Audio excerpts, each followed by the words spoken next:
Cable নীরবতার দ্বারা একজন মুনি হয় না।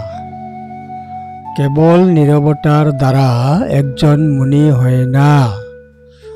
যাহারা পাপসমূহ বর্জন করেন তিনি মুনি হন। ধম্মপদ 268।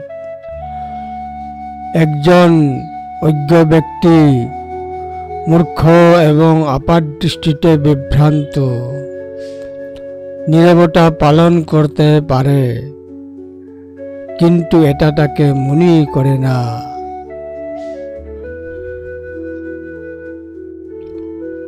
কিন্তু জ্ঞানী ব্যক্তি যেমন দাড়িপাল্লা ধরে রাখে, ভালো মন্দ অর্জন করে, যা মহৎ তা বেছে নেই।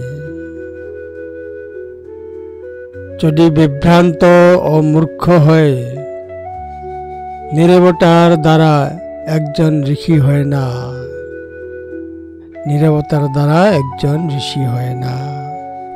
তবে যিনি বুদ্ধিমান, যেমন দাড়িপাল্লা দিয়ে অর্জন করেন, যা ভালো তা গ্রহণ করেন, তিনি মুনি হন।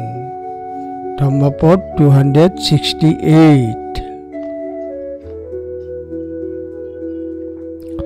ন মনে ন মুনি হতি মূলরূপ অবিদ্যাসু যশ তুলংব প্রজ্ঞয়ঃ বরমাদায় পণ্ডিত। ধম্মপদ 268।